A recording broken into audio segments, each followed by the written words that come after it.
तो जैसे कि आज आपको वाइशटाइन ने बताया कि आज हम हमारी अगली श्रृंखला लेकर आए हैं और आज बहुत ही अहम व्यक्ति हमारे साथ जुड़े हुए हैं, डॉक्टर करोबी लहरी। और वो इस क्षेत्र में 30 साल से काम कर रहे हैं। She is a pediatric ophthalmologist consulting at Bombay hospital. और उसको बहुत सारे अवार्ड्स मिले हैं। She has received the Best Fellow Award from Shankara Nethralaya.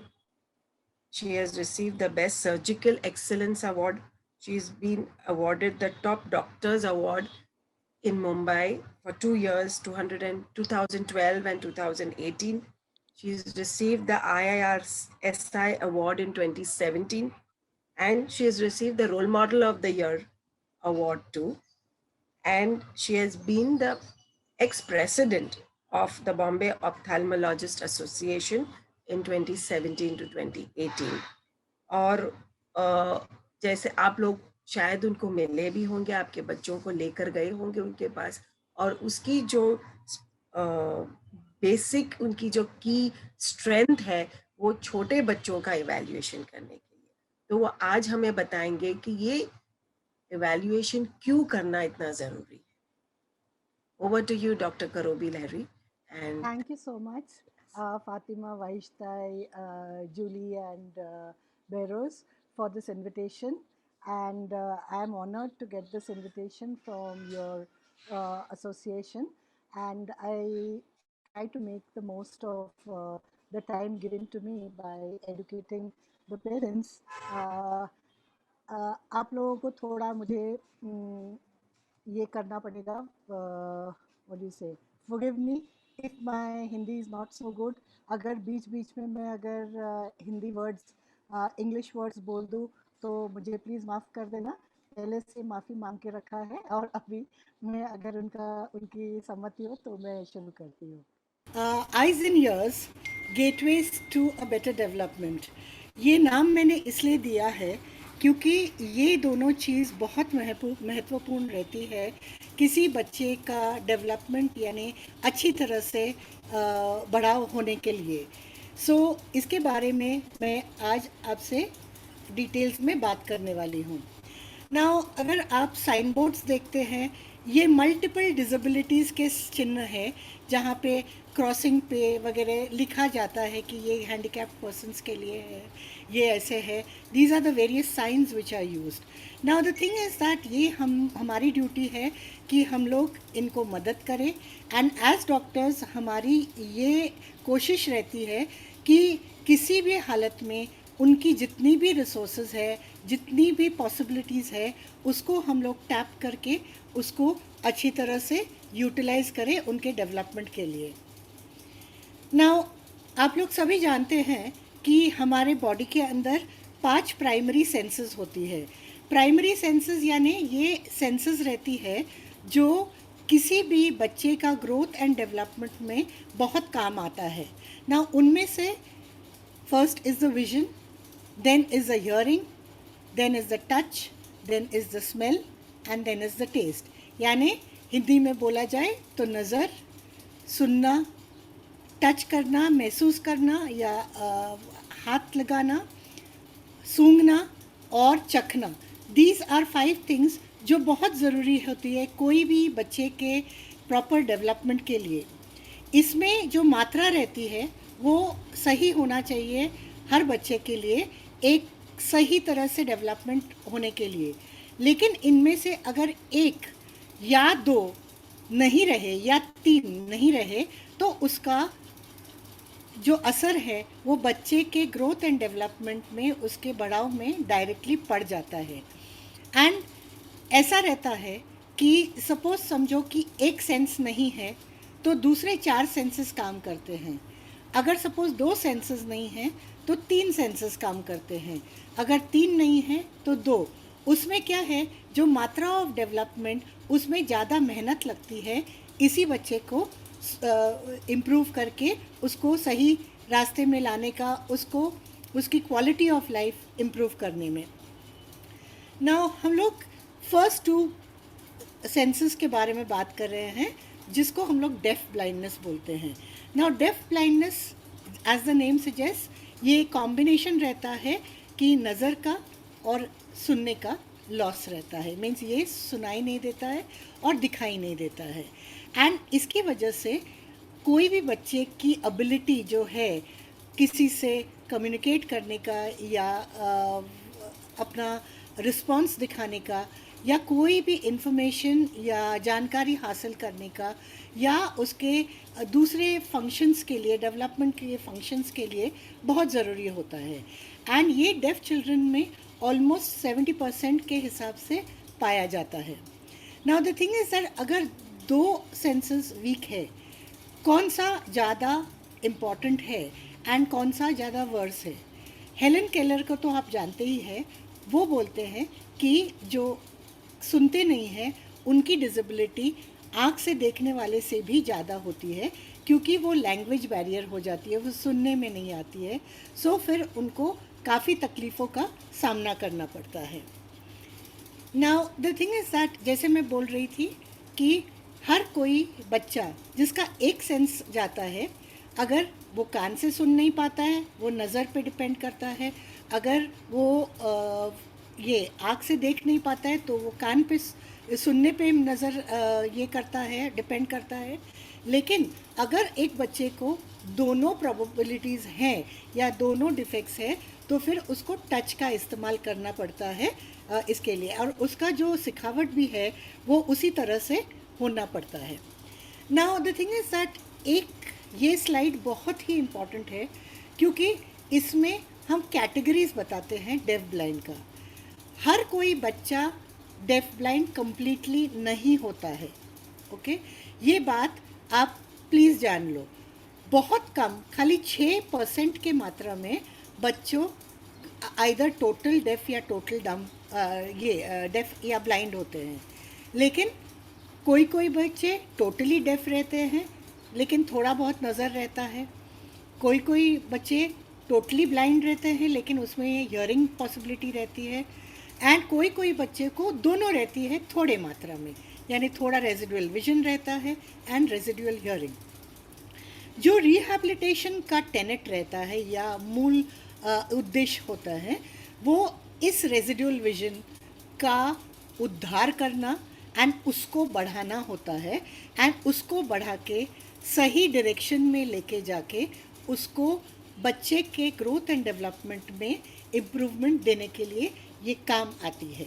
सो अगर सपोज समझो कि कोई बच्चा है जिसको सुनाई नहीं देता है, उसका ये जांच लेना ज़रूरी है कि उसके बाकी सारे सेंसेस एकदम फर्स्ट क्लास है, यानी टॉप क्लास है, क्योंकि इसमें कहीं पे भी थोड़ी भी रुकावट अगर आ गई तो वो वापस उसके डेवलपमेंट में बाधा डाल सकती है।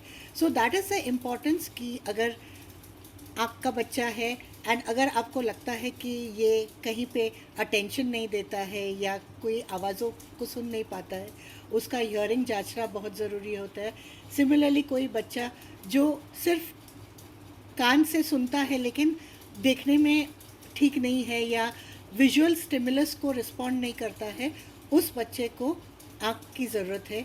या कोई बच्चे रहते हैं जो बोल भी नहीं सकते हैं, सो उनमें और एक डायमेंशन ऐड हो जाता है। तो ये सब चीज़ों को नज़र में रखते हुए उसका जांच करना बहुत आवश्यक है। Now to tell you all the functional areas जो है, ये फंक्शनल एरियाज़ में जो ब्रेन रहता है उसमें कहीं कहीं एरियाज़ रहती है जो ज़रूरी होती है विज़न के लिए या सुनने के लिए।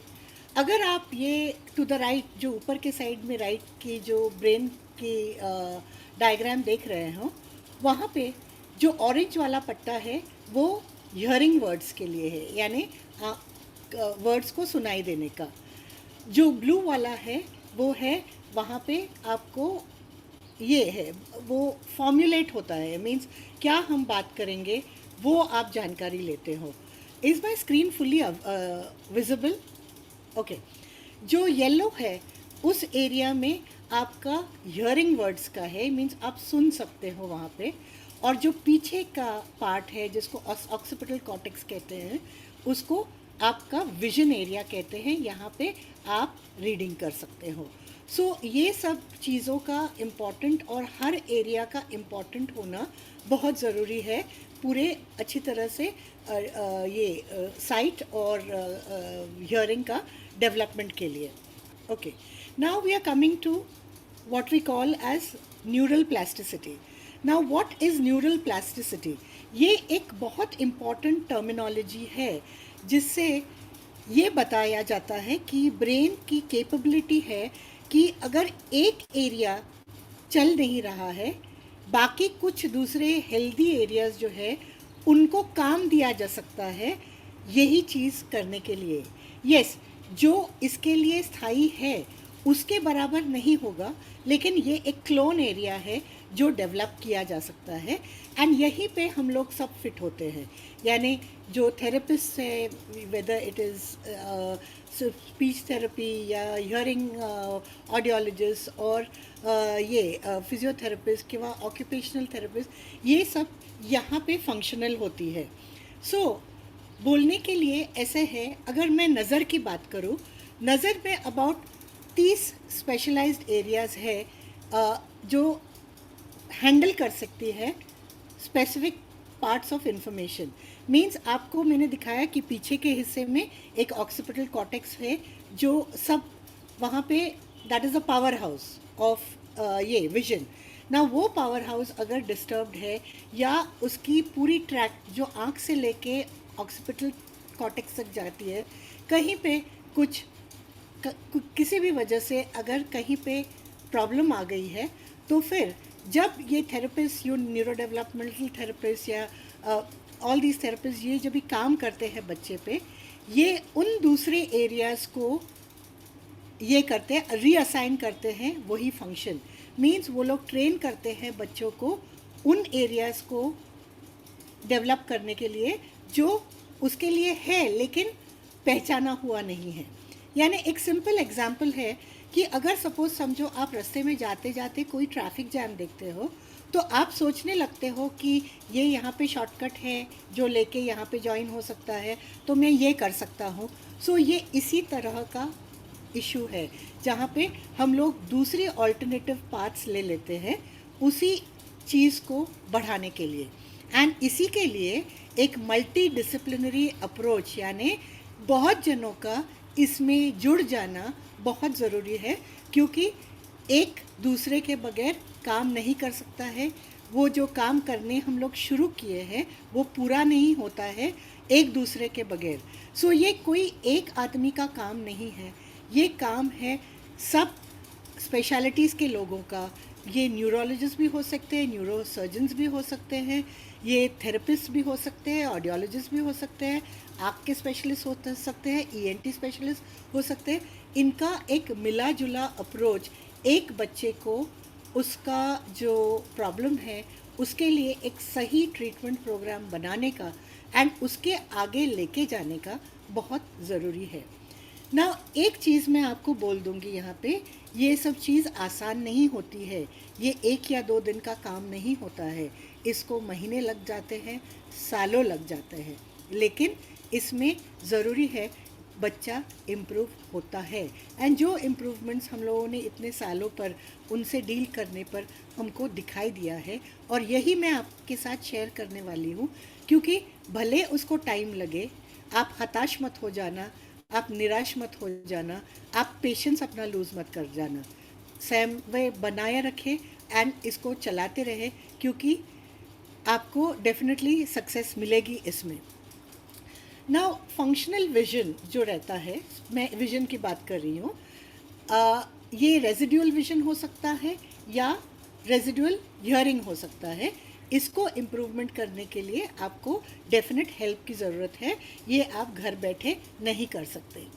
नाउ विजन रिहैबिलिटेशन के लिए हम लोगों को ऑप्थेल्मोलॉजिस्ट लगती है, यानी आँख के स्पेशलिस्ट, ऑप्टोमेट्रिस्ट जो नंबर देते हैं, लो विजुअल एड्स देते हैं, ये थेरेपिस्ट का बहुत बड़ा योगदान रहता है, एंड स्पेशल स्कूल्स रहते हैं जो इन बच्चों को सिखाते हैं। सो ये रेगुलर प्रोग्राम पे जब भी हम लोग ये बच्चे को डालते हैं, ये काफ़ी सारा इम्प्रूवमेंट दिखाते हैं over a period of time. Now बच्चे जो है ना, ये बच्ची को देखो, हम लोगों ने इसको कोशिश किया रिफ्रैक्शन करने का, लेकिन वो कुछ बोल नहीं रही थी, सिर्फ रो रही थी। Okay, and the thing is that वो कुछ रिस्पॉन्ड नहीं कर रही थी, शायद डरी हुई थी, शायद उसके ब्रेन में प्रॉब्लम था, इसीलिए वो इसको कॉम्प्रिहेंड नहीं कर पा रही है। सो सच बच्चों में या ऑल बच्चों में हम लोग फर्स्ट क्या करते हैं, ये जो आपको वीडियो दिख रहा है, ये एक रेटिनोस्कोपी किया जा रहा है बच्चे पे। रेटिनोस्कोपी का मतलब ये है कि हम लोग नंबर का असेसमेंट करते हैं ये रेटिनोस्कोप से, एंड वो जो पट्टी आप देख रहे हो उसमें पावर्स रहती है। एक न्यूट्रलाइजेशन पावर रहता है जिसमें हमको पता चलता है कि अभी ये इस एक्सिस में न्यूट्रलाइज हुआ, इस एक्सिस में। सो उस हिसाब से हम लोगों को नज़र का या नंबर का अंदाज़ा लग जाता है, क्योंकि ये बच्चे जो बोलते नहीं हैं या बहुत छोटे बच्चे जो प्री वर्बल रहते हैं, उनमें ये बहुत इम्पॉर्टेंट है नंबर देने के लिए। यानी क्या है कि आप काफ़ी टाइम सुनते हो कि कोई डॉक्टर के पास गया और वो लोग बोले कि नहीं नहीं अभी इसका नज़र देखा नहीं जा सकता है, आप 5 साल जब बच्चा बोलने लगेगा तब आप आ जाओ। तो बोलने लगेगा, ये तो नॉर्मल बच्चे की बात हो रही है। यहाँ पे हम लोग बच्चों के बारे में बोल रहे हैं जो हमको पता है कि उनको आइदर बोलना नहीं आएगा या सुनना नहीं आएगा या उनका ट्रेनिंग नहीं होगा, तो कुछ भी डेवलपमेंट नहीं होगा। तो उनका इसी तरह से हम लोग जांच करते हैं। एक एक्यूरेसी बहुत ज़रूरी होती है इसमें। ये एक्यूरेसी के हिसाब से हम लोग जो भी नंबर्स देते हैं, फिर उस हिसाब से ये प्रोसीड होता है। सो ये सब जब बच्चे आप देख रहे हो यहाँ पे, ये पहला जो लेफ़्ट में है ये प्रीमेच्योर बच्चा है, एंड बाकी सारी ये एक डिस्लेक्सिक बच्चा है, इसमें कुछ प्रॉब्लम्स है। यानी ये सब बच्चे कभी कभी रहते हैं not only hearing and vision के प्रॉब्लम्स के साथ, बट उनको मल्टीपल डिफॉर्मिटीज़ भी रहती है। कोई कोई का मोटर फंक्शंस डिफ़िकल्टी रहता है, कोई सेरेब्रल पॉलिसी से पीड़ित रहता है, कोई मल्टीपल डिसेबिलिटीज़ या लर्निंग डिसऑर्डर्स से पीड़ित रहता है। तो हर कोई चीज़ जो रहता है साथ में, ये जुड़ जाता है एक बच्चे को पीछे घसीटने के लिए, और इसी बच्चे को थोड़ा थोड़ा करके जो उसको ज़रूरी है दे के उसको आगे बढ़ाने की कोशिश रहती है। नाउ नज़र का जांच जहाँ पे हम लोग कर सकते हैं, सपोज़ एक बच्चे को रेजिडुअल नज़र है, हमने रेटिनोस्कोपी से उसका नंबर देख लिया है, नंबर है नहीं है, कहाँ पे है, उसमें जितना डिलीशंस एडिशंस जो भी करना है वो करके फिर हम लोग वो डालते हैं एंड मैचिंग करा सकते हैं। यानी सपोज से एक बच्चे को कम दिख रहा है, उसको नंबर्स डाल सकते हैं तो वो देखने लगता है, फिर हम लोग उसको मैचिंग कराते हैं। ये जो चार्ट दिखता है यहाँ पे, ये 5 है, इसको समझाया जाता है। अगर वो सुन पा रहा है तो वो समझाया जाता है कि जो हम लोग पॉइंट करें उसमें वो उसके हाथ में जो चार्ट है उसको देख के पॉइंट करें।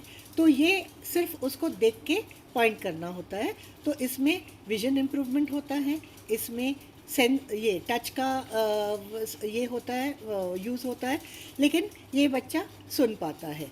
इसी भी तरह से अगर हम लोग उसको पिक्चर चार्ट्स दें और उसको पता है उसको सिर्फ वर्बलाइज करना है और किस लेवल तक वो आ पाता है, उससे पता चलता है कि कितना नज़र है बच्चे में, एंड उसके आगे का नज़र का बढ़ाने के लिए हम लोग उनको एक्सरसाइजेस प्रोग्राम पे डालते हैं। यानी सॉर्टिंग का प्रोग्राम या वीडियो गेम्स का प्रोग्राम, या किसी एक आँख अगर अच्छी नहीं है, एक आँख की नंबर ज़्यादा है, तो उसमें हम लोग ओक्लूजन थेरेपी देते हैं। ना जो बच्चे ये भी अंडरस्टैंड कर पाते हैं कि ये तो हम लोग पूछते हैं कि ये जो ई का है कहाँ पे खुला हुआ है, या अगर कोई बच्चे को ABCD आती है तो फिर वो पढ़ लेता है। तो इस हिसाब से हम लोग जो इम्प्रूवमेंट्स है या जो एग्ज़ामिनेशंस है वो टेलर मेक करते हैं हर बच्चे के लिए। एंड ये जो आप देख रहे हो बिगिनिंग से एंड तक ये छोटी होती जाती है, और यहाँ पे नज़र का अंदाज़ा आप देख रहे हो कि ये 20/200 है, मीन्स लाइक ये 6/6 विजन है, या ये 20/100 है यानी 6/18 विजन है। उससे हमको पता चलता है कि कितना बच्चे का नज़र है, कितना स्कोप है फर्दर इम्प्रूव होने का, क्योंकि एक बच्चे को एटलीस्ट 7 या 8 लाइन्स जो नॉर्मल चार्ट का है वो पढ़ना ज़रूरी है। अगर उसके आँख में दूसरी कोई पैथोलॉजिकल प्रॉब्लम नहीं है तो। एंड ये जो बच्चे हैं जो डेफ ब्लाइंड होते हैं उनमें वो ये पॉसिबिलिटीज़ नहीं होती है रीडिंग का। सो उनमें हम लोगों को टच के द्वारा ये अगर उनका रेजिडुअल विजन है उनको उस तरह से पॉइंट करके बताने के लिए बोलते हैं। ये एलेंस कार्ड्स है जो एक सिमिलर कार्ड्स हम लोग एक कार्ड दूर से दिखाते हैं, वो लोग नज़दीक में वो कार्ड ये करते हैं, या अगर वर्बलाइज कर सकते हैं तो वो बताते हैं कि क्या दिख रहा है उस फोटो में। ना ये बच्चों का ये रहता है कि इनको कितना दिख रहा है, इनको एक्सरसाइजेस दिया जाता है, ये सब ट्रेनिंग के दौरान, जहाँ पे वो लोग मिरर इमेज बनाने के लिए बोलते हैं, या किसी बच्चे को 2 डॉट्स जो है वो जॉइन करने के लिए बोला जाता है।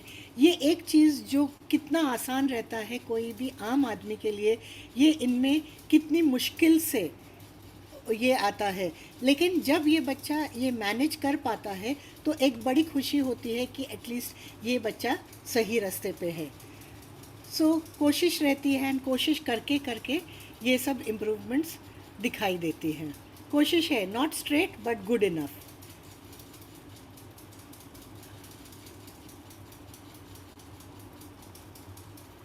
ना ये बच्चा एक ऑटिस्टिक बच्चा है। ये बच्चा मेरे पास आया था जब वो 12 साल की उम्र में थी। उसका फिजियोथेरेपी चल रहा था बट विदाउट ग्लासेस। एंड अभी जब भी हम लोगों ने उसको ग्लासेस दिया, उसका आप देख सकते हो कितना फोकस्ड है एक्टिविटी। यही चीज़ 12 साल की उम्र से 16 इयर्स तक उसका जो इम्प्रूवमेंट हुआ वो बहुत ही स्पीडी था। मीन्स उसमें काफ़ी सारे इम्प्रूवमेंट्स दिखाई दिए। तो ये एक छोटा औजार ग्लासेस, इसका महत्व रहता है क्योंकि वो नज़र को बढ़ाती है। एंड नज़र एक फर्स्ट प्राइमरी सेंस है। वो प्राइमरी सेंस को अगर टैकल करो, अगर सिर्फ वही एक प्रॉब्लम है तो उनमें इम्प्रूवमेंट्स दिखाई देने लगता है। यस, उनके मोटर फंक्शंस वगैरह में सब इम्प्रूवमेंट्स कराना पड़ता है। थेरेपी लगता है हर कोई चीज़ के लिए क्योंकि उनमें दूसरे सारे प्रॉब्लम्स रहते हैं, लेकिन ये एक फुट फॉरवर्ड रहता है, यानी आगे बढ़ने का ये रहता है ना। ये एक बच्चा है, ये फातिमा का ही पेशेंट है, ये डेफ ब्लाइंड है ना। ब्लाइंड मीन्स टोटली ब्लाइंड नहीं बोलती हो, जैसे मैंने बोला 4 कैटेगरीज है। वो देखो उसका मूवमेंट्स कैसे था, और अभी चश्मा देने के बाद वो आके मेरे सामने एक बाव किया और फिर पीछे गया। फिर मैं उसको चॉकलेट दिखा रही थी तो वो चॉकलेट को देख रहा है। ये डिफरेंस पड़ जाता है बच्चों में जब थोड़ी सी मदद मिल जाती है हर क्वाड्रेंट से ना। ये एक दूसरा बच्चा है जिसमें प्रोफाउंड हियरिंग लॉस है।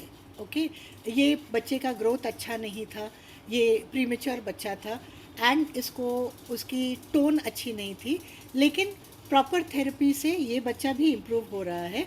उसका चश्मे वाला ग्लास फ़ोटो मेरे पास नहीं है, बट उसने काफ़ी इम्प्रूवमेंट दिखाया उसके पूरे बैलेंसेस में। बिकॉज नज़र इम्प्रूवमेंट से क्या क्या इम्प्रूव होती है, उनके बैलेंसेस में फ़र्क पड़ता है। मीन शायद उनका neck balance, trunk balance, sitting posture, standing posture, walking, running, इस पे पूरा असर पड़ता है। उनको यही सही समझने लगता है कि क्या वर्टिकल है क्या हॉरिजॉन्टल है। उनको ये भी पता चलता है कि ये कौन आ रहा है, एक रिकग्निशन, यानी अगर अपना पेरेंट है उसको दूर से रिकग्नाइज करने का, या ये आदमी को पता नहीं है तो वो उसको पता चल जाता है। एंड उनके बिहेवियर्स में फ़र्क पड़ जाता है। ये बिहेवियरल फ़र्क जो है, जो मैं आपको बोलने वाली हूँ, अगर आपका बच्चा बहुत हाइपर एक्टिव है या बहुत डल है या बहुत रोता रहता है ऑल द टाइम या बहुत ज़िद्दी है, ये एक्सेसेस ऑफ बिहेवियर जो रहते हैं ये नॉर्मली आँख से जुड़ा रहता है। एंड हमने देखा है कि आँख का रिहैबिलिटेशन यानी उनका नंबर अच्छी तरह से जांच के देने पर उनको इन चीज़ों में काफ़ी रिलीफ मिलता है। वो मदर काफ़ी रिलैक्स हो जाती है क्योंकि एक हाइपर एक्साइटेबल चाइल्ड जो उछल कूद कर रहा है हर सेकंड में, दिन में, उसके पीछे भागना, ये उनका बहुत ही प्रॉब्लम हो जाता है मदर्स का। एंड ये चीज़ उनको जब रिलीफ मिल जाती है ये बहुत बड़ा चीज़ हो जाता है। तो एक छोटा सा साधन, एक छोटी सी कोशिश वो काफ़ी इम्पॉर्टेंट रहती है इन बच्चों में। और एक चीज़ जो इम्पॉर्टेंट रहती है कि काफ़ी बच्चों को जो बोल नहीं पाते हैं, हम लोगों ने देखा है कि चश्मा देने के बाद वो ज़्यादा बोलने लगते हैं। मेरे पास ऐसे भी बच्चे हैं जो पहले बोल ही नहीं रहे थे और अभी इतना बोलते हैं कि उसकी माएँ आके बोलती है कि इसको चुप कराओ। I mean this is the spectrum जितना इम्प्रूवमेंट्स हो सकता है। नाउ दूसरी टाइप्स ऑफ थेरेपीज़ हैं जो काम में आती है। यानी ये बच्चा है जिसको स्टेम सेल थेरेपी दिया गया था।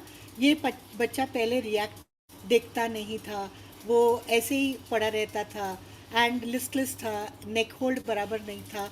और ये बच्चा चश्मे के बाद, रिहैबिलिटेशन के बाद, स्टेम सेल्स के बाद अभी देखो घूम फिर रहा है, वो चीज़ें देख रहा है, वो आइडेंटिफाई करने की कोशिश कर रहा है, कम्युनिकेट करने की कोशिश कर रहा है।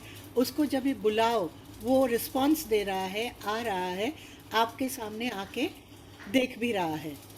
सो ये सब चीज़ों का मतलब यही है कि ये एक सिचुएशन नहीं है जहाँ पे कोई लाइट नहीं है। डेफिनेटली लाइट है, लेकिन थोड़ा पेशेंस बरतना बहुत ज़रूरी है। ये एक और दूसरी बच्ची है आपके लेफ्ट हैंड साइड में जो दिख रही है, जो मिड ब्रेन स्टिमुलेशन की स्टूडेंट है। ये बच्चे को लो विजन है एंड वो लो विजन से परेशान थी, तो इन्होंने कुछ मिड ब्रेन स्टिमुलेशन सेंटर्स है, मुझे एग्जैक्टली पता नहीं है वो लोग क्या करते हैं, लेकिन वो आई थी मेरे क्लिनिक पे और वो लोग कुछ थेरेपीज़ देते हैं वहाँ पे। एंड उस थेरेपी से वो लोग टच से आइडेंटिफाई करें। It is not Braille, Braille नहीं है जहाँ पे वो लिखित चीज़ रेस्ड रहता है। ये नॉर्मल पेपर पे जस्ट हाथ घुमाते हैं एंड वो सेंस डेवलप होता है। तो वो पढ़ के उसने बताया कि क्या लिखा था, क्योंकि मेरा फोल्डर दिया था तो बोला कि यहाँ पे जॉइंट विजन क्लिनिक लिखा है। So it's very rewarding. तो जो भी थोड़ा चीज़ मदद करने में के काम आए इनको, यूज़ इट। मीन्स कभी उसको ना मत बोलना, उसको एक बार कोशिश करके देखना, उसको ऐसे साइड में हटा नहीं देना कि इससे कुछ नहीं होता है। क्योंकि ये स्टेम सेल थेरेपीज जो भी हो रही है ये कुछ नहीं है, ये ऐसा नहीं है कि हर पेशेंट में काम आती है। स्टेम सेल थेरेपीज में सही टाइप ऑफ सेल्स का वहाँ पे देना ज़रूरी होता है, क्योंकि ये सही सेल्स रीजनरेशन के काम में आती है। और अगर ये रीजनरेट करती है, ये जनरली 2-3 थेरेपीज़ लगते हैं या ज़्यादा भी, इसको मदद। एंड इनमें हमने स्टेडी इम्प्रूवमेंट्स देखा है काफ़ी बच्चों में। कुछ बच्चों में डेफिनेटली नहीं होती है, शायद वो थेरेपी उनके काम नहीं आए, बट नुकसान कुछ नहीं होता है। तो दिस इज़ अनदर थिंग जो अभी भी डेवलपमेंटल फेज पे है। ये चीज़ है जहाँ पे कोई बोलेगा कि मत कराओ, कोई बोलेगा कराओ, मीन्स कंट्रोवर्शियल है। बट जो बच्चे हमने देखे हैं उनमें इम्प्रूवमेंट्स देखा है, इसीलिए उसी के बिना पे मैं आपको ये सलाह दे रही हूँ। ना ये जो है नीचे के साइड में ये ब्रेल है, और एक दूसरी रीडिंग गैजेट्स रहती है जिसको ऑरकैम कहते हैं। पहले ये एक बहुत बल्कि एपरेटस रहता है, लेकिन ये लो विजन के इनको हार्डली एनी नज़र है, ये काम आती है क्योंकि ये ग्लासेस को फिट ही रहती है साइड में, एंड उसको एडजस्ट करने को वो लोग लेटर्स वेटर्स पढ़ सकते हैं। So it makes your life more easy. Now ये दूसरा रिसर्च टूल है जिसको बायोनिक आई कहते हैं। ये अभी काफ़ी चर्चे में है।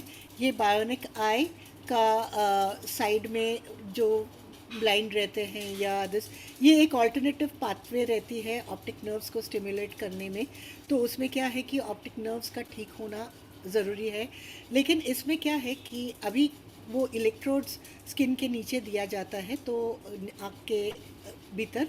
सो ये इतना पॉपुलैरिटी अभी तक गेन नहीं हुआ है। So the thing is that we are waiting for more results in this field. ये फ़ातिमा आपको ज़्यादा बेटर सिखाएगी। ये उनका साइन लैंग्वेज है जो ये लोग इस्तेमाल करते हैं। हर अक्षर का एक साइन रहता है। सो जिसमें विजन रहता है या रेजिडुअल विजन रहता है, ये इनको ये करके या टच या फील से ये इम्प्रूव किया जाता है।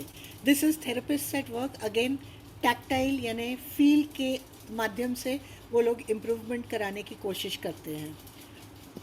वेरियस रिस्टबैंड, वो भी टच पे डिपेंड होता है।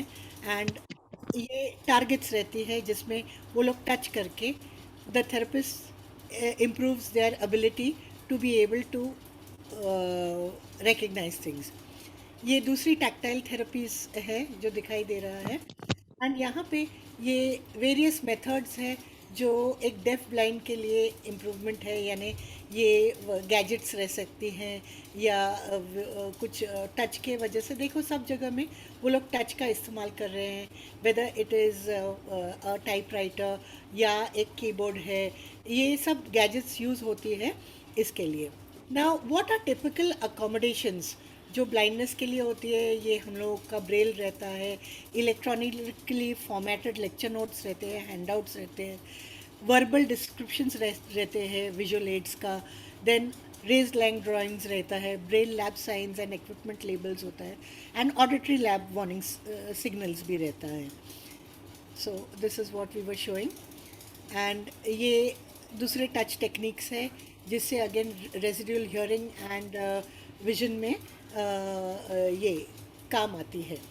And this is hearing loss with residual vision. Again उनको देख के यू कैन सिग्निफाई कि क्या बोल रहे हैं, उनके माउथ या इसको जॉ को टच करके वो लोग फील कर सकते हैं कि क्या वर्ड्स बोला जाता है, क्योंकि लिखना पढ़ना for people who are deaf blind इसी माध्यम से पॉसिबल रहता है। Now can deaf people talk? Yes, ears don't work, but mouths are fine, so they can talk.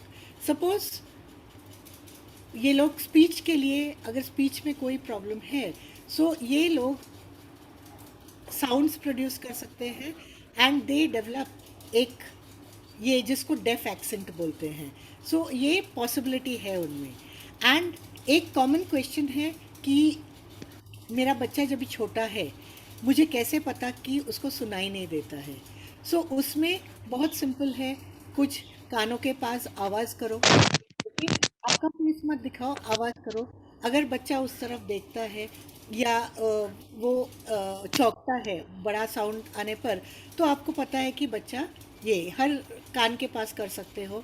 And when तुम जब बात करते हो, वो देखता है आपको लेकिन कुछ स्माइल नहीं करता है या कोई रिस्पॉन्स नहीं दिखाता है, ये भी कुछ साइंस होते हैं जहाँ पे पता चलता है कि इनमें हियरिंग में कुछ प्रॉब्लम है। तो बेहतर रहता है कि फर्स्ट उनको जाके दिखा दो किसी को, सो इट इज़ हेल्पफुल, क्योंकि अगर कुछ प्रॉब्लम है वो अर्ली टैकल हो जाता है। ओके। एंड ये फातिमा का एरिया है, वैष्टाई का एरिया है, यहाँ पे दीज आर ऑल द, ये जहाँ पे ईएनटी सर्जन्स ये कॉक्लियर इम्प्लांट्स करते हैं या किसी किसी को हियरिंग एड्स लगता है सुनने के लिए, एंड उनका बेटरमेंट इससे होता है। हियरिंग एड नहीं रहे तो मुश्किल हो जाती है, हियरिंग एड रहता है तो वो लोग सब कुछ सुनाई देते हैं। सो छोटा एड्स है लेकिन उनका इस्तेमाल ज़रूरी है इनके लिए। ये वेरियस टाइप्स ऑफ इम्प्लांट्स है, और इसमें एक इम्प्लांट है राइट साइड में जहाँ पे चश्मा और हियरिंग एड साथ में है, क्योंकि क्या है कि जब चश्मे का आंकड़ा आता है कान के पास, हियरिंग एड का भी आता है। सो इसीलिए ये ऐसे डिज़ाइन होता है ताकि कोई दूसरे के साथ क्लैश नहीं करे। पर सपोज समझो कि आपके पास वो नहीं है, वो कुछ करना है, एक हियरिंग एड है उसमें, तो हम लोग क्या करते हैं, जो चश्मा है उसमें एक बैंड लगाते हैं। बैंड का दोनों कोना जहाँ पे रिंग्स रहता है और सेंटर में हम लोग उसको पैडिंग कर देते हैं कॉटन और माइक्रोपोर्ट टेप से, और वो बैंड चला जाता है इसके पीछे, और चश्मा और हियरिंग एड वो आसानी से पहन सकता है। नाउ केन्स हेल्प्स, हेल्प इससे होता है कि कहीं पे अगर टोटल ब्लाइंड है तो वो लोग केन यूज़ करते हैं, generally it's a white cane. But एक पर्सन को अगर डेफ ब्लाइंडनेस है वो रेड एंड वाइट केन्स का इस्तेमाल करता है। एंड डॉगीज़ बहुत अच्छे रहते हैं इन guiding a person who has got any of these handicaps. Now you have to make the child as normal as possible. जो भी अवेलेबल है एंड जो भी पॉसिबल है वो करना ज़रूरी है हर बच्चे के लिए, क्योंकि वो उसका राइट है कि उसका क्वालिटी ऑफ लाइफ भी अच्छा रहे। एंड ये नीचे जो आपको दिख रहा है ये डेफ ब्लाइंड लॉयर है जो she fights for rights people जो जिनके डिसेबिलिटीज़ होते हैं उनके काफ़ी राइट्स रहते हैं. There are several concessions, there are means jobs के लिए, प्लेसमेंट्स के लिए, हर चीज़ के लिए उनका एक कोटा रहता है.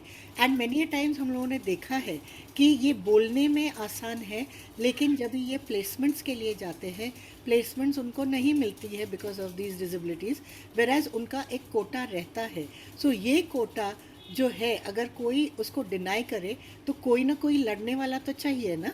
तो this is one of the lawyers, and it is very important कि आप अपना जो बच्चे का राइट्स है वो अच्छी तरह से जान लो, ताकि अगर आपके बच्चे को कोई कुछ डिनाई करे तो आप उसका विरोध कर सके. सो प्रिंसिपल कम्युनिकेशन सिस्टम्स जो रहती है डेफ ब्लाइंड चिल्ड्रन के लिए, आइदर आप टच कर सकते हो, या जेस्चर्स कर सकते हो, या कोई भी चीज़ दिखा सकते हो, पिक्चर्स दिखा सकते हो, साइन लैंग्वेज दिखा सकते हो, फिंगर पे स्पेलिंग कर सकते हो, क्योंकि यहाँ पे जो म्यूट भी रहते हैं उसमें एक ही जगह पे आप कुछ सिंबल्स लिखो एंड बच्चे को पता चलेगा क्या है, या वर्ड्स लिखो तो बच्चे को पता चलता है. टैक्टाइल सेंसेशन, अगर कुछ थोड़ा दिखता है, साइन इंग्लिश या Braille writing reading, and speech reading के लिए भी कुछ मेथड्स रहती है, साइन लैंग्वेज रहती है. एंड अगर लार्ज प्रिंट में रीडिंग राइटिंग होता है तो बच्चे जिनका रेजिडुअल लो विजन रहता है वो रीड कर सकते हैं, and lip reading is another. So ये सब टेक्निक्स यूटिलाइज हो सकता है एक बच्चे को बढ़ावा देने के लिए. नाउ इसका क्लासिक एग्जाम्पल है हेलेन केलर. हेलेन केलर को सब जानते हैं. ओके, सो शी इज़, वो बॉर्न नहीं हुई थी but she became deaf and blind एक इलनेस की वजह से. वो स्कारलेट फीवर था या मेनिंजाइटिस था, किसी को पता नहीं है. लेकिन देखो, ये अभी केलर इंस्टीट्यूट से जाना जाता है, डेफ ब्लाइंड इंस्टीट्यूट. मींस ये इतना पायनियरिंग वर्क किया है दो डिसेबिलिटीज़ होने पर, जो हम लोग नॉर्मल आदमी with all the senses in place भी नहीं कर पाते हैं. एंड इसका क्या है, ग्रेजुएशन कंप्लीट हुआ था फ्रॉम पर्किंस ब्लाइंड स्कूल. वो कैम्ब्रिज गई थी, फिर उसके बाद में she became BA, that is bachelor of arts, that too with honours in the year 1904. And ये राइट साइड में, लेफ्ट साइड में उसका केलर इंस्टीट्यूट का लोगो है. एंड वो कैसे कम्युनिकेट करती थी, वो कम्युनिकेट करती थी by using spelling. Any one who understood finger spelling, means finger से स्पेलिंग करती थी. एंड देन उसके बाद में वो बोलना भी सीख गई. एंड नहीं तो वो अपना फिंगर रखती थी लिप्स पे या थ्रोट पे या साइड ऑफ द फेस, तो उसको वाइब्रेशन से पता चलता था कि कौन क्या बोल रहा है. एंड कोई भी जगह जो उसको फेमिलियर नहीं था वो लेआउट ले लेती थी ताकि उसको कुछ आसानी हो जाती थी वहाँ पे चलने फिरने को. यस, थोड़ा होमवर्क लगता है, लेकिन एक सही तरह से होमवर्क करो तो क्या ना क्या अचीव हो सकता है ना. ये क्यों होती है, मीन्स ये परेशान हो जाते हैं पेरेंट्स कि ये क्यों, मेरे बच्चे को क्यों हुआ है. इसके काफ़ी कॉजेज़ रहते हैं. ये जेनेटिक कॉजेज़ हो सकती है, ये कुछ इनहेरिटेड कॉजेज़ हो सकती है, ये कुछ डिफॉर्मिटीज़ जीन्स में हो सकती है जो पेट में जब भी बच्चा रहता है उस टाइम पे हुआ है.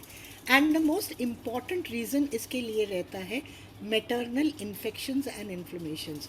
तो मदर का सही रहना during pregnancy is very important. जो चीज़ करना है वो करना है, जो नहीं करना है वो नहीं करना है. अच्छी तरह से खा पीना है और रेगुलर ये विज़िट्स पे जाना है. बिकॉज़ ये सब करने से अगर एक मेजर प्रॉब्लम उनके बच्चे के लिए अवॉइड हो जाता है तो क्यों नहीं करे इसको.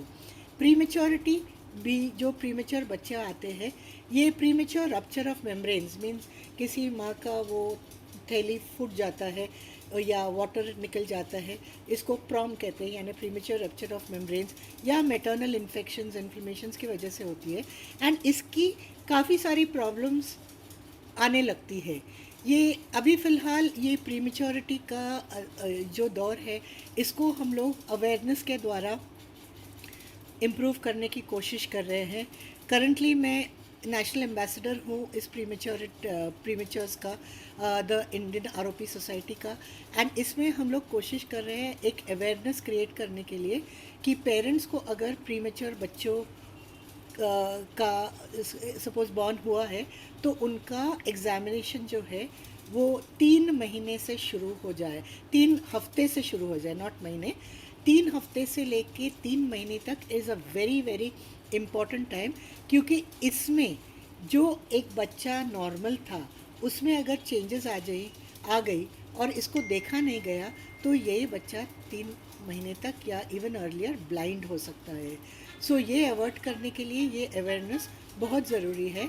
एंड इसीलिए पेरेंट्स को मैं ये स्पेशली बोल रही हूँ, क्योंकि ये जानकारी अगर आप में है, अगर आपके विसिनिटी में कोई बच्चा है जो प्रीमेच्योर है, डिलीवरी है, तो उनके पिता माता को प्लीज़ ये मैसेज पहुंचाते रहिए, because word of mouth is the most vital and most sure short way कि बच्चों को समझे, मीन्स पेरेंट्स को समझे एंड उनके बच्चों को ब्लाइंडनेस अवॉइड कर सके। नाउ प्रीमेच्योरिटी में 6% बच्चों को 2% बच्चों को हियरिंग प्रॉब्लम्स रहती है। सो अगर ये प्रीमेच्योर बच्चा को हियरिंग प्रॉब्लम्स है तो दोनों को टैकल करना ज़रूरी है। एंड ये हेड इंजरी, स्ट्रोक, मेनिंजाइटिस, ये सब दूसरे कारण रहते हैं जिसकी वजह से ये सब चीज़ें हो सकती है बच्चों में।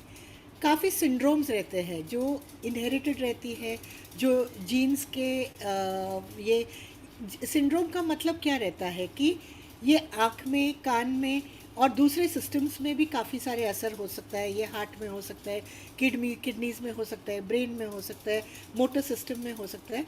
एंड हर एक पैटर्न डिसाइड करता है। लाइक जैसे ये सिर्फ मैं फ़ोटोग्राफ्स आपको दिखाऊंगी, ये चार्ज सिंड्रोम है, ये डाउन सिंड्रोम है जो बहुत पॉपुलर है। This is very common. ये काफ़ी बच्चे डाउन्स के रहते हैं, लेकिन डाउन्स में भी काफ़ी डाउन्स के बच्चे एकदम ऑलमोस्ट 90% नॉर्मल रहते हैं, लेकिन कुछ कुछ थोड़ा कम रहते हैं, 50%, 40%। तो इनको टैकल करके, इनका विजन वगैरह रिहैबिलिटेट करके, अगर हियरिंग प्रॉब्लम्स है वो रिहैबिलिटेट करके, उनके दूसरे मोटर सिस्टम्स या जो भी डिफ़िकल्टीज़ है वो रिहैबिलिटेट करके उनकी लाइफ काफ़ी स्मूथ हो सकती है। ये ट्राइजोमी 13 है जहाँ पे क्लेफ्ट पैलेट है, ये डिफेक्ट्स रहती है along with other problems. Means ये एक कम्युनिकेशन सिंड्रोम्स कैसा रहता है कि उसमें 4-5 चीज़ जुड़े रहती है किसी भी सिस्टम का। ये अशर सिंड्रोम है जहाँ पे आँख का नज़र कमी रहता है, जिसमें उनको रेटिनाइटिस पिगमेंटोसा होता है एंड हियरिंग डिफेक्ट्स भी होता है, डेफनेस होता है। ये रूबेला सिंड्रोम जो मदर्स को फर्स्ट 3 मंथ्स या लास्ट ट्राइमेस्टर में बुखार वगैरह आता है, ये एक वायरस रूबेला की वजह से हो सकता है। उसमें बच्चे पैदा होते हैं मोतिया लेके या कॉर्निया में ये रहते के, या उनके रेटिना में प्रॉब्लम्स रहते हैं, कभी कभी हियरिंग पे भी असर रहता है, उनके हार्ट में प्रॉब्लम्स रहती है, मेंदू कभी छोटा रहता है, तो ये रूबेला सिंड्रोम रहता है। तो इनको देख के इनका जो सही इलाज है वो टाइम पे होना ज़रूरी है। ये नॉरीज़ और एक सिंड्रोम है, ये फीटल अल्कोहल सिंड्रोम है जहाँ पे ये पार्ट अगर डिफेक्टिव है वो डायग्नोस्टिक होता है, कि ये डायग्नोस्टिक होता है इस कंडीशन का। एंड ये लेबर्स कॉन्जेनाइटल एमोरोसिस जो बच्चे में विजन कमी होने लगती है, उनका कैरेक्टरिस्टिक फेसिस रहता है। तो काफ़ी सारे ऐसे सिंड्रोम्स रहते हैं। स्टिकलर सिंड्रोम जहाँ पे डिटैचमेंट्स कॉमन है, किड सिंड्रोम, एंड ये प्रीमेच्योरिटी जहाँ पे 2% में सिवियर हियरिंग इम्पेयरमेंट्स होता है, so they require help. Now multiple disabilities में उनको सेरेब्रल पॉल्सी भी हो सकता है, उनको कॉग्निटिव डिफ़िकल्टीज़ भी हो सकता है। एंड इसमें क्या है, कुछ चीज़ पहचानने को, कोई भी जानकारी हासिल करने को एंड कम्युनिकेट करने को, यानी कुछ बोलने को, आदान प्रदान मीन्स ऑफ नॉलेज, या उनके डेवलपमेंट में इन डिसेबिलिटीज़ का काफ़ी प्रॉब्लम रहता है। जो बच्चे सेरेब्रल पॉल्सी के रहते हैं उनमें न्यूरोसेंसरी एंड मोटर डिफेक्ट्स रहते हैं जिन पे वर्क करके उनको रिहैबिलिटेट किया जाता है।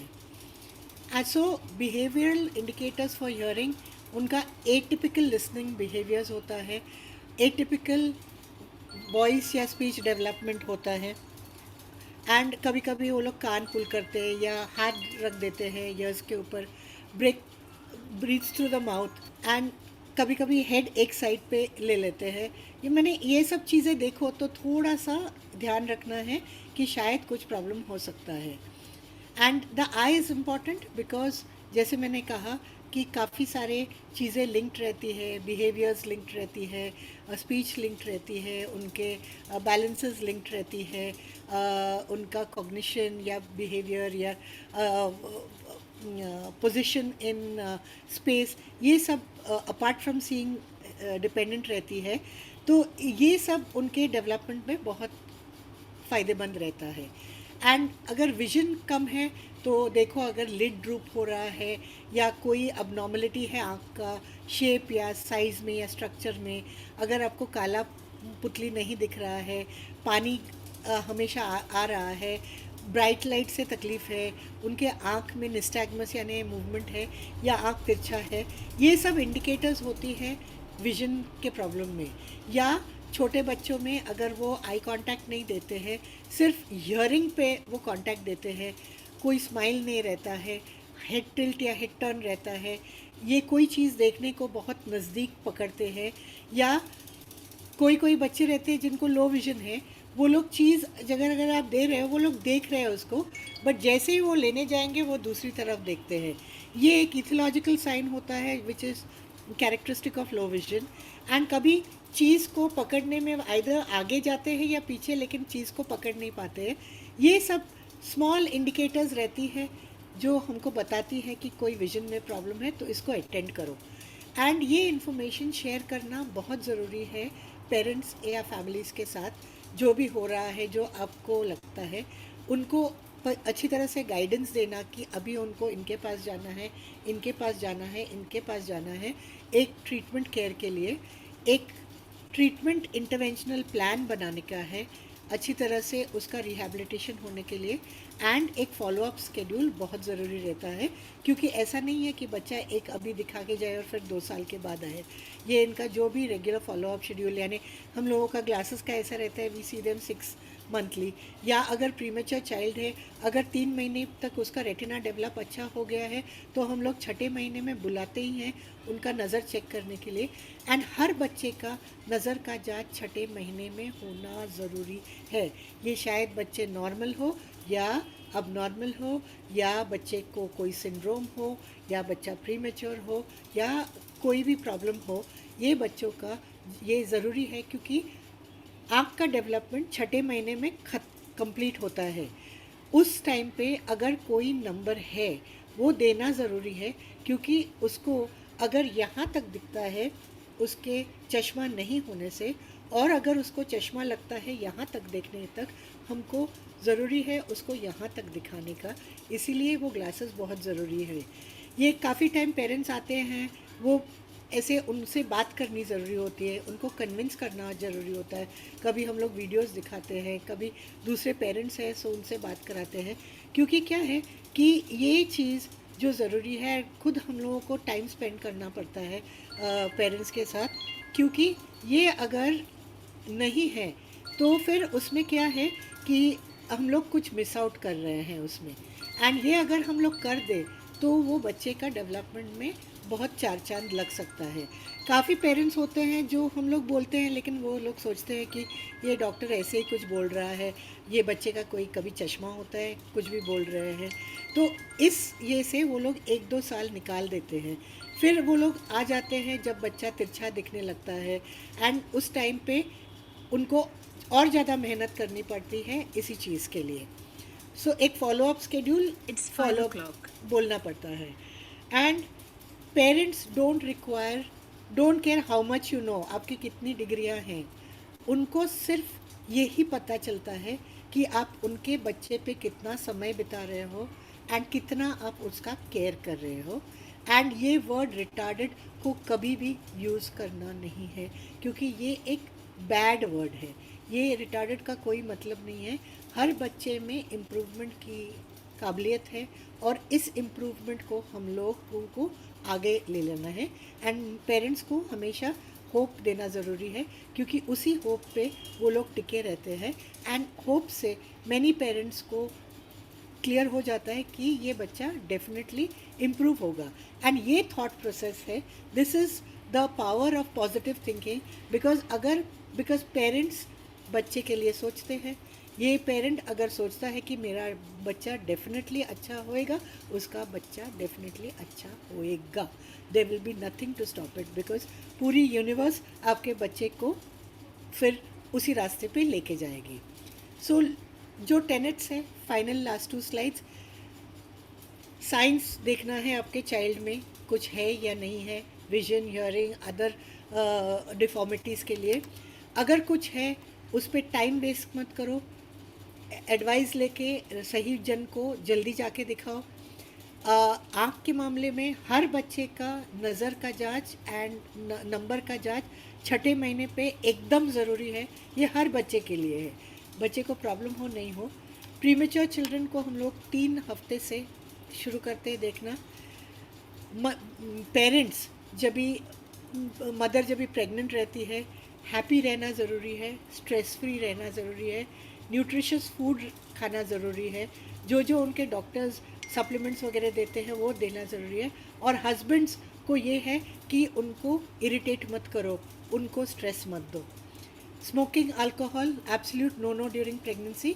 एंड ये ट्रीटमेंट याद रखो टाइम कंज्यूमिंग है, लेकिन इम्पेशेंट नहीं होना है, होप लूज़ नहीं करना है, क्योंकि लाइट है at the end of the tunnel. ये मूवी ब्लैक उसी पे निर्धारित थी. इस स्लाइड से मैं आपको थैंक यू बोलती हूँ, और अगर आपको कुछ क्वेश्चंस हैं आप feel free to ask me. Thank you so much for your kind attention. बहुत ही एनलाइटनिंग सेशन था, and I think, I am sure के पेरेंट्स को काफ़ी क्वेश्चंस रहेंगे आपके लिए, बट मेरे लिए भी बहुत एनलाइटनिंग था. So really thank you so much आपका कीमती वक्त हमारे साथ बिताने के लिए. Thank you so much for the invitation. मैं अभी फातिमा को बोलूँगी, आगे कोई भी क्वेश्चंस है तो क्वेश्चंस के बारे में आगे लेके जाए. Thank you once again doctor करोबी. और जैसे कि आपने ये बहुत अच्छे से, बहुत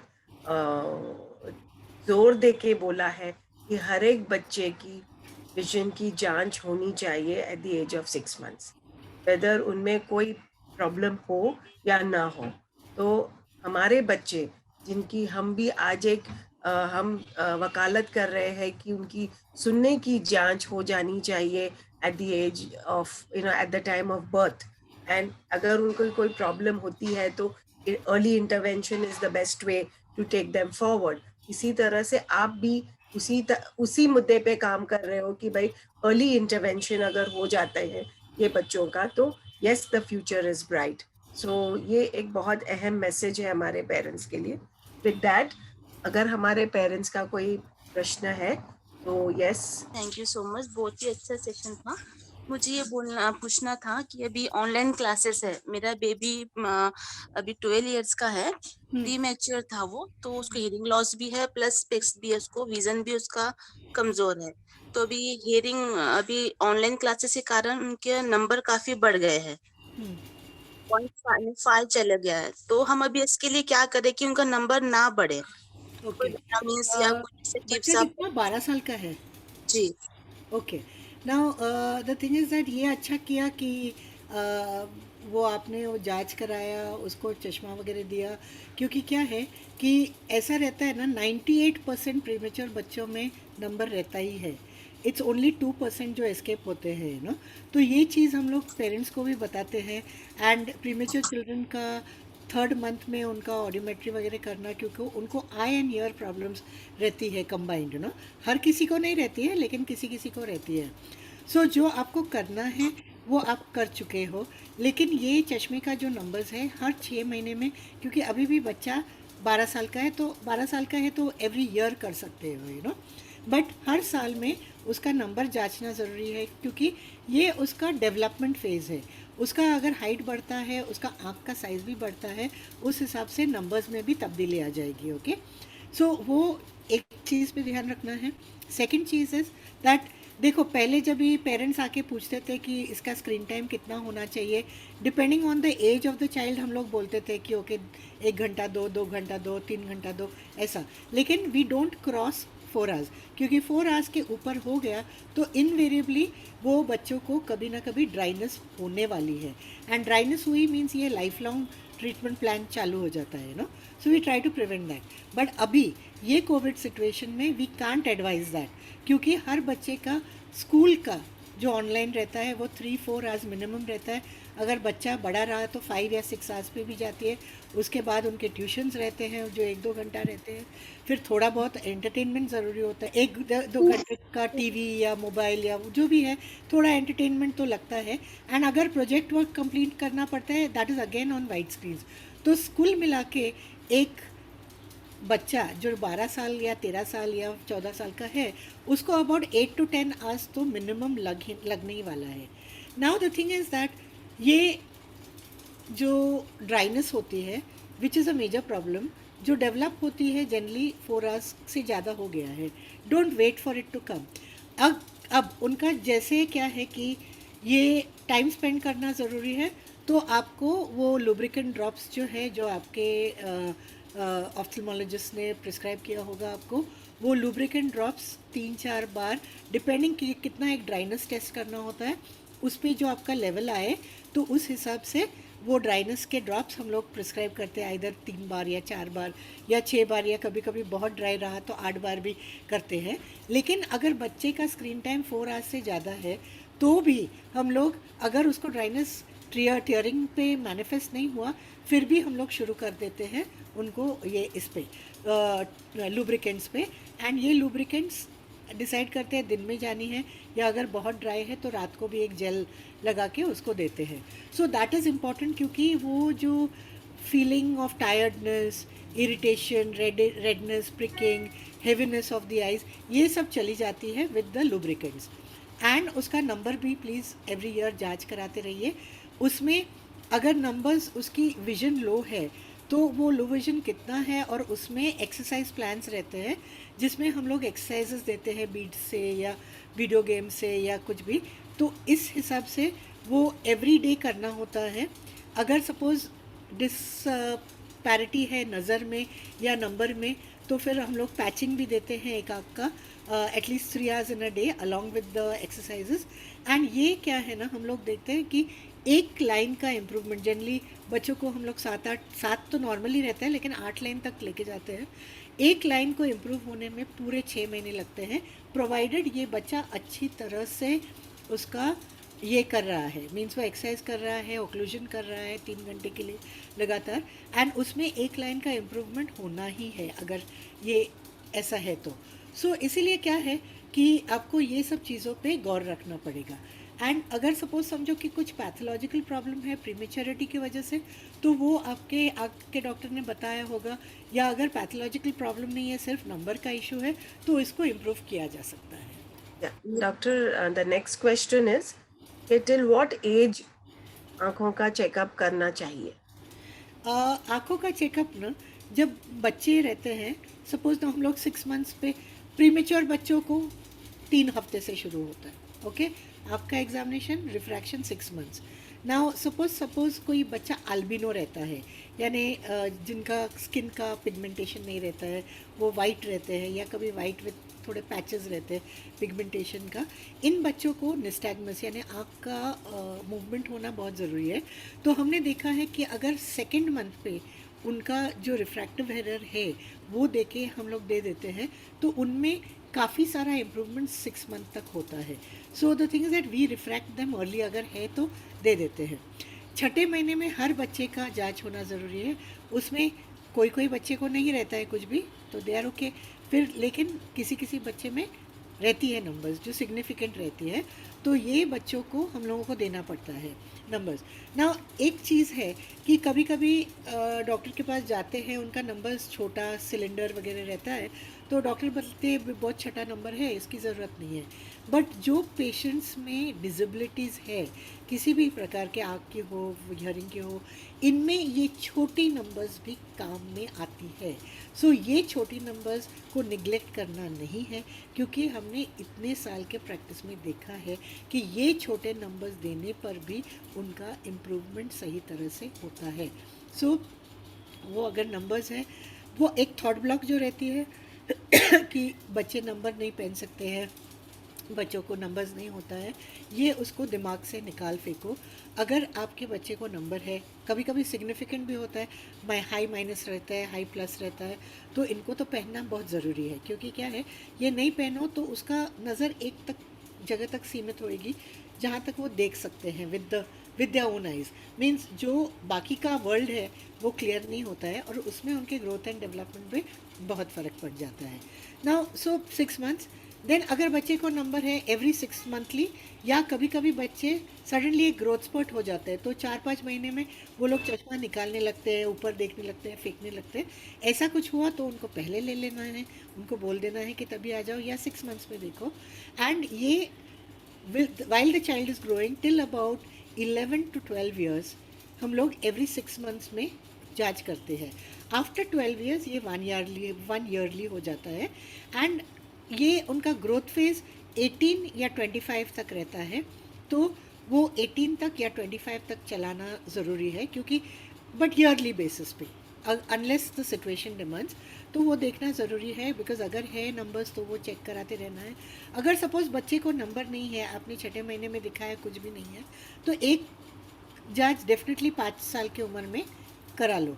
या अगर आपको कहीं पे दिखे कि आज बच्चे को कुछ तिरछापन आ रहा है, या कुछ ऐसे अबनॉर्मल हेड पॉस्चर हो रहा है, तो उसको उस टाइम पे प्लीज़ दिखा लेना। स्टेबिलिटी आ जाती है अराउंड 25 पे। 25 to 40 is the rough age जहाँ पे ज़्यादा चेंजेस नहीं होती है, बट 40 के बाद फिर वो प्लस नंबर्स आने लगते हैं, कैटरैक्ट्स बढ़ने लगते हैं, तो रिफ्रैक्टिव इंडेक्स की वजह से नंबर्स डिस्टेंस के भी चेंज होने लगते हैं। अगला क्वेश्चन है डॉक्टर के, जो आयशा ने आपको अपने बेटे के बारे में पूछा था, तो वो पूछ रही है क्या आप वो लुब्रिकेंट का नाम बता सकती हो? काफ़ी सारे लुब्रिकेंट्स है अवेलेबल।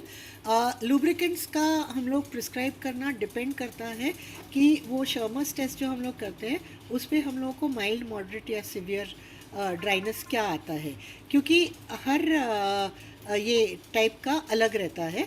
सो ये जो कॉमनली मार्केट में मिलती है, टीयर्स प्लस है, जस्ट टीयर्स है, रिफ्रेश टीयर्स है, हाइला फ्यूजन है, सोहा जेल है, लेकिन वो कुछ कुछ कैटेगराइज होती है, किसी की कंटेंट अलग होती है, किसी को एक कंटेंट की एलर्जी होती है, तो फिर हम लोगों को दूसरा कुछ देना पड़ता है, तो वो उसके ड्राइनेस कोशेंट पे डिपेंड करता है कि हम लोग क्या ये करते हैं। बट ऐसे ही अगर tears natural, just tears, only tears, refresh tears, gentle drops, ये सब मार्केट में अवेलेबल है, लेकिन हम लोग फिर टाइट्रेट करके देते हैं कि किसका ड्राइनेस क्या है उस हिसाब से। डॉक्टर अगला प्रश्न है कि अगर बच्चे का कॉक्लियर इम्प्लांट हुआ है तो क्या कोई सर्जरी कर सकते हैं बच्चों के आंखों के नंबर्स को रिड्यूस करने के लिए? व्हाई नॉट, बट देखो क्या है कि नंबर्स रिडक्शन के लिए you have to be more than 18 years of as.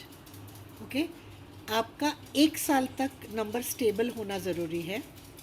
And third thing is आपका रेटिना में कोई weak areas, tears, breaks, degenerations नहीं होना चाहिए। अगर रेटिनल टेयर्स, ब्रेक्स, डिजेनरेशंस है तो इसका इलाज पहले होता है, मीन्स लेज़र या वो जो भी करते हैं वो उससे पहले करके उसके 2 हफ्ते के पश्चात फिर ये नंबर रिडक्शंस का किया जा सकता है।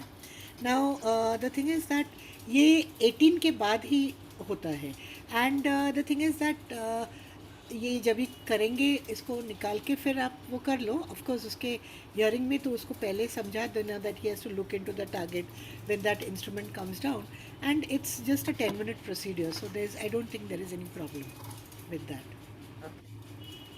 डॉक्टर अगला क्वेश्चन है कि मेरा बेटा 5.5 साल का है। 4 साल पहले वो चश्मा लगाता था। कुछ महीनों के बाद मैंने ये फील किया कि वो तेज धूप या तेज रोशनी को फेस नहीं कर पाता है, तो वो सर नीचे कर लेता है। डॉक्टर को दिखाया तो बोला कि इन्फेक्शन है। क्या आप इसके बारे में कुछ बता सकते हो? बट अभी कैसा है बच्चा? मैम जब वो 4 साल का था तब उसे चश्मा लगा।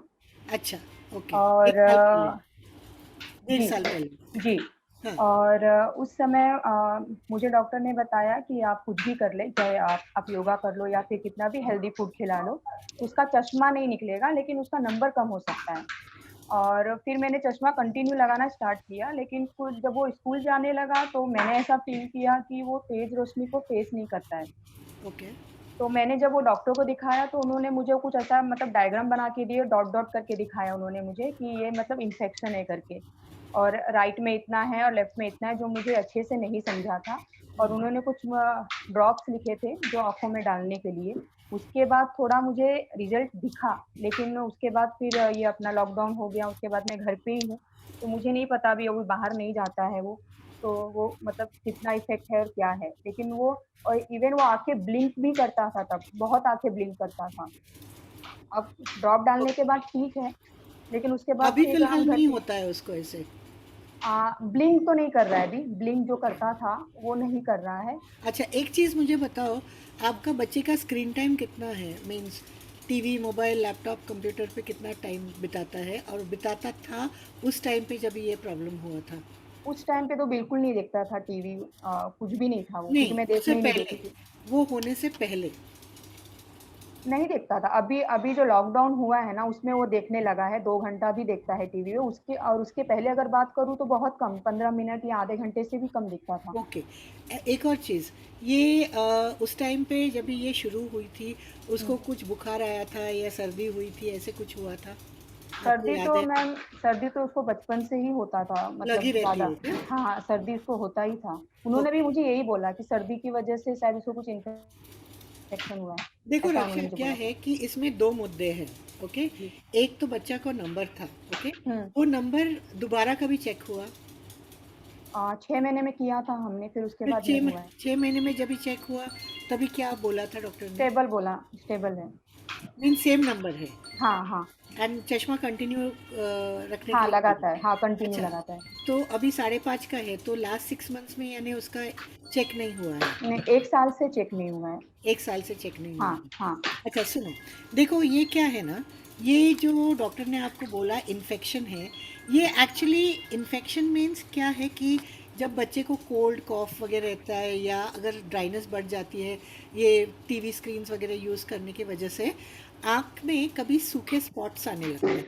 ओके। हुँ, आइदर वायरस का इफेक्ट होता है, जहाँ पे अगर सपोज से मैं सामने का जो काला पार्ट है, ओके, हुँ, उस पे हुँ, एक पिन लेके बहुत घाव कर दूँ। हुँ, ओके। तो यानी क्या है कि वो पूरा सरफेस में ऐसे ऐसे छेद छेद छेद छेद है। ओके।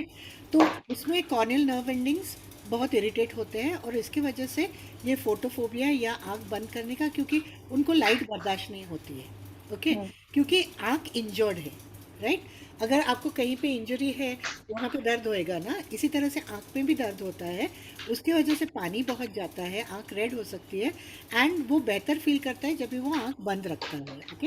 हुँ, ये कभी कभी वायरसेस की वजह से हो सकते हैं, जो जनरली एडिनोवायरल इन्फेक्शंस होते हैं, या दूसरे वायरसेस भी हो सकते हैं जो कोल्ड कॉफ फीवर के साथ जुड़ा रहता है। और इसको अगर कॉमनली कोल्ड कॉफ आने का पॉसिबिलिटी है, तो ये वायरसेस कभी अटैक करती है कॉर्निया के सामने के कॉर्निया को अफेक्ट करती है। नाउ ये जो वायरसेस रहती है, ये हट नहीं जाती है। ये एक गैंग्लियन रहता है जहाँ पे वो लोग छुपे छुप के बैठ जाते हैं। तो कभी भी अगर बच्चे का थोड़ा सा इम्यूनिटी कम हुआ, यानी सर्दी खांसी बुखार वगैरह कुछ हुआ, या एल्डरली पीपल में अगर वो लोग सोए नहीं, खाए नहीं, ये कुछ किया या अल्कोहल ले लिया, तो ये दोबारा आके वो अटैक कर सकती है।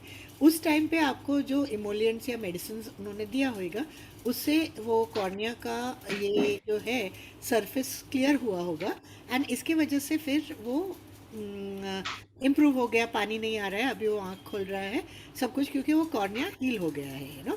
हुँ, now the thing is that अगर उसको नंबर था, आपको दोबारा उनके पास जाके दोबारा नंबर चेक कराना है, क्योंकि अगर उसको सिग्निफाई करने दो या बोलने दो कि नंबर नहीं है, क्योंकि जनरली ये उम्र के बच्चों में 6 महीने में नंबर जनरली सेम नहीं रहता है, कुछ ना कुछ चेंज होती रहती है, क्योंकि इनकी हाइट बढ़ती रहती है।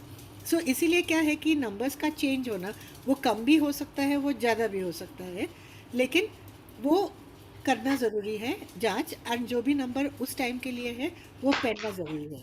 एक और चीज़ रक्षा याद रखो, अगर आप मुझे आके पूछो कि मैं चश्मा पहनूं तो मेरा नंबर निकल जाएगा, अगर तुम ये क्वेश्चन पूछोगे, काफ़ी पेरेंट्स पूछते हैं, मेरा आंसर रहता है आई डोंट नो। ओके, ये क्योंकि मुझे पता नहीं है बच्चे का डेवलपमेंट आँख का किस तरह से होने वाला है, ये ऐसे बढ़ने वाला है या ऐसे बढ़ने वाला है, मुझे पता नहीं है। उस इसके हिसाब से उसके नंबर्स में चेंज आ जाएंगी। एंड ये किसी के बोलने की बस की बात नहीं है कि नंबर्स कम हो जाएगा या ज़्यादा हो जाएगा। हर छठे महीने में देखना ज़रूरी है। अगर नहीं है तो बहुत अच्छी बात है, अगर है तो पहन नहीं सकना। एंड अगर नहीं है तो दोबारा 6 महीने के बाद जाके दिखाओ कि वो वापस नहीं आ गया है, क्योंकि वो भी ज़रूरी है। उसकी हाइट बढ़ गई है, आँख बढ़ गई है, तो फिर वापस आ सकता है। So these are all things. So वो आपका जो इवेंट था वो पास आउट हो गया है। अभी उसके कोल्ड वगैरह पे अटेंशन दो, कोल्ड वगैरह नहीं होना चाहिए, उसका ये करो, इलाज करो। एंड नंबर्स के लिए एक बार अपने डॉक्टर के पास जाके जांच करा लो। Okay okay ma'am, thank you. Welcome. Doctor साहब, मुझे एक इश्यू आ रहा है कि मैं अगर रीडिंग कर रही हूँ तो नीचे देख के फिर ऊपर देखती हूँ तो कुछ दिखाई नहीं देता है। 1-2 मिनट के लिए धुंधला हो जाता है, स्ट्रेन पड़ता है, तो अच्छा वो बेटा, क्या हो? तुम्हारा एज क्या है? I am 44 now. Okay, you are wearing only reading glasses? No, I am not having any glasses. Okay, see इसका मतलब ये है you can read nicely without the glasses? Yes. Okay, if you are reading at 44 nicely without your glasses means you are myopic.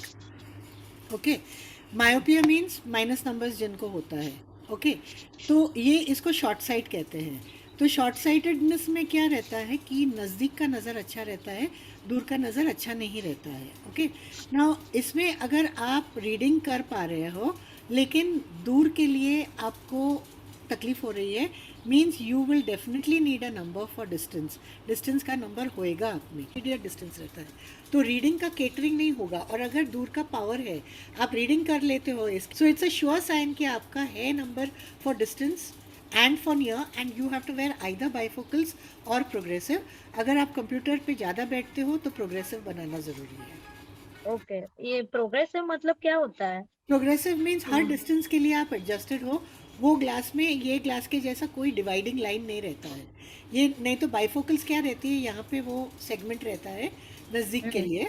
इसमें क्या है, 102 lenses रहते हैं। सो 102 distances के लिए ये केटर करती है। ये बहुत दूर देखने का, पास में देखने का, स्ट्रेट देखने का, उसके नज़दीक या रीडिंग, ये सिर्फ आँख के फ्लिक से आप हर डिस्टेंस पे you can be clear and comfortable. So you Okay. definitely require a glass which is progressive or bifocals. वो पाव नंबर होने दो या 1.5 नंबर होने दो, you require it. Okay, thank you. Welcome.